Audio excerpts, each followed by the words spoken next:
first New York rally since 2016. Jon Levine joins us. Now, he's a lifelong New Yorker. Will he improve... He's shaking your head. Madness. Will he... No, it's not. It's great. Will he improve his standing with black voters if he goes to the belly of the beast in the Bronx? I mean, if you read some of these polls, they're really incredible. He's like winning Hispanic voters. He's doing 20 and 30% among black voters, particularly black men. He's very popular. But the problem is, Stuart, I don't know that I believe these polls. And I know certainly President Biden doesn't believe the polls. And he's, you know, why don't you believe them? It's pretty incredible. I mean, Republican candidates don't it's so extreme that you can't believe it. Yeah, it's so extreme that I can't believe it. It would be a major sea change if Trump was able to achieve numbers like that in real life. And the election is still many months away.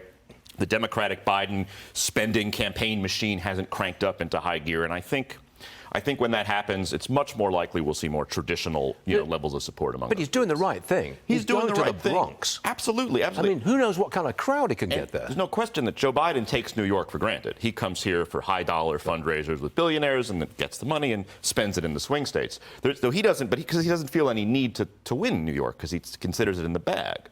And, historically, that's a pretty safe assumption. OK, forget just New York City. Spread it out to New York State.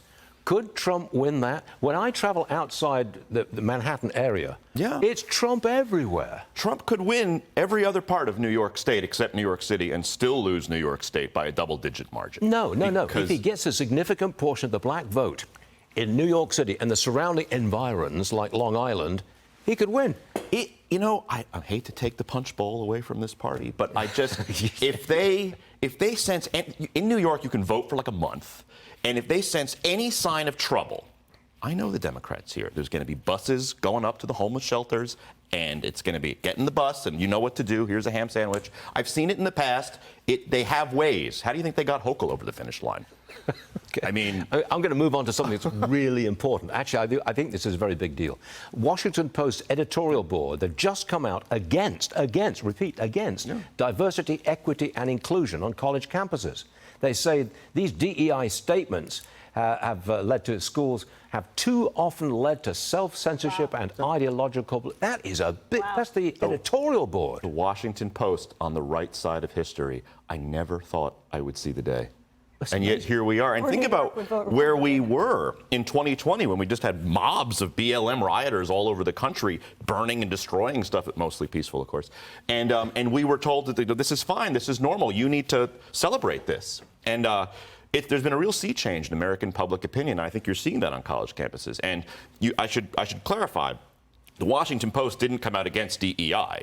That same editorial you cite also said DEI must be protected. Right. But we're seeing, the beginnings of the chipping away of the architecture of this stuff. And, because DEI is evil, it's evil business. It's really essentially racism. It is dressed up as something noble. But the editorial board is simply against the DEI statements that you've got to make to get into college. They're against the statements. And as they rightly point out, even though it sounds very nice, diversity statement, how you're committed to diversity, it actually serves to limit the diversity on campus because they're intended to make sure that faculty is sort of with the program.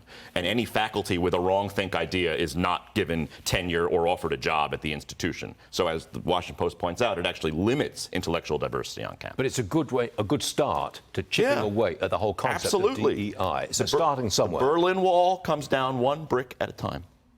Actually, it came down rather suddenly. It came down very quickly. Yeah. That's a terrible example, but you get my meaning. I do get your meaning. John, you're all right. Thank you very much, sir.